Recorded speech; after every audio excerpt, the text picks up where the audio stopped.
bukan belajar, pintar tidak pintar, manfaat tidak manfaat, itu bisa kita nilai dari kita, nanti Allah yang tentukan.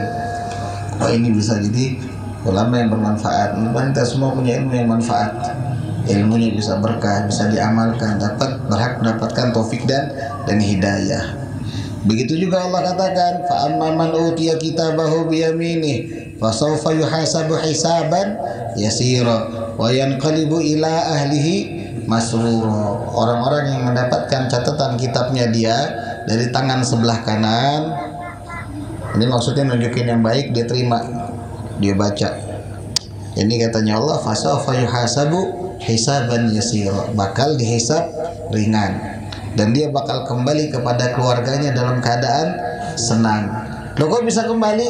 Iya kalau dia sebagai suami bisa ngedidik istri, bisa ngarahkan istrinya, bisa ngajarkan istrinya untuk kenal sama Allah. Si istri juga demikian, bisa ngedidik anak-anak yang menjadi anak-anak yang soleh. Mereka bakal berkumpul lagi nanti di surga. Tapi ini enggak, si suami sama istri, si suami ngebiarkan istrinya pakai tank top, celana pendek yang naik setengah inci lagi kelihatan sempak. Oh banyak sekarang di jalanan, bukan pacaran suami istri, yang celananya segini-segini, yang bajunya tuh belahannya masya Allah. Ya kita juga suka ngeliatnya, apalagi pas jatuh tasnya dia tunduk-tunduk, kan pasti pada ngintip semua. Si suaminya nggak cemburu. Nah ini juga nanti bakal kembali sama keluarganya di mana? Sama-sama di neraka. Reunian, tempatnya masing-masing. Bedanya kalau dia di sorga bisa majelis, bisa minum air sorga, bisa ngobrol. Di neraka nafsi-nafsi, yang satu disiksa, satu diadab. Itu doang bedanya. Tapi sama-sama ngumpul, Beb, sama-sama ngumpul. Ya, si keluarga yang tadi di dalam surganya Allah ngumpul, si keluarga yang dalam nerakanya Allah juga ngumpul.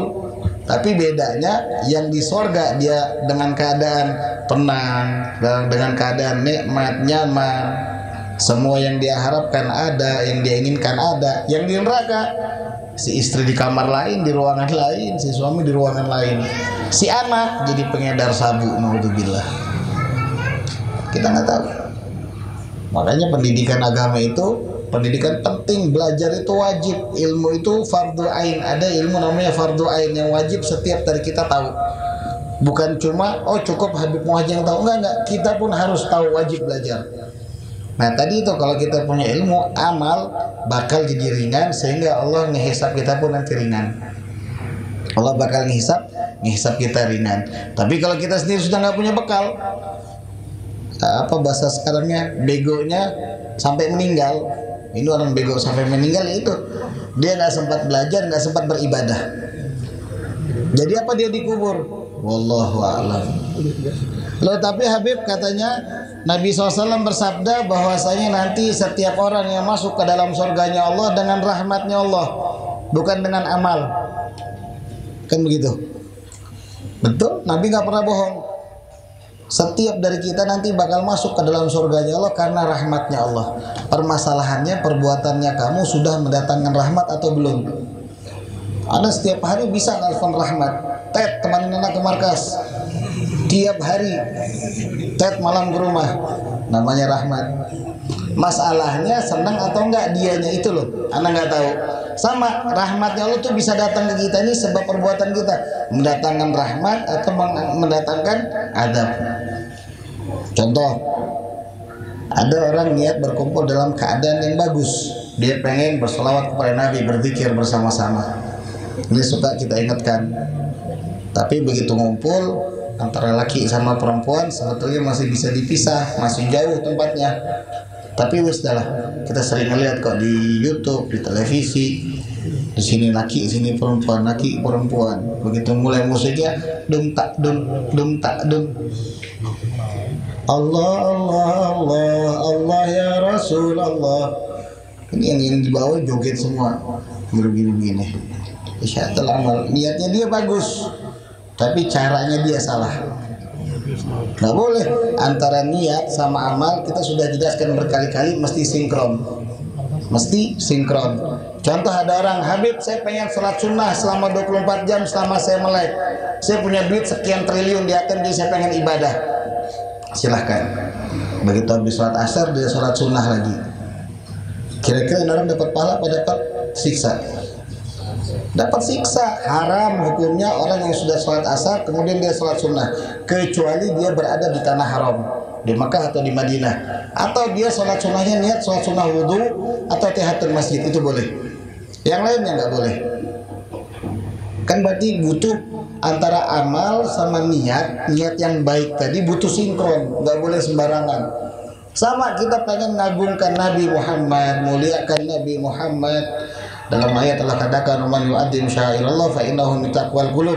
Yang mengagungkan syiar-syiarnya Allah itu termasuk tanda daripada ketakwaan dalam hati. Maaf, dia ngomong hal-hal yang tidak pantas untuk Nabi Muhammad.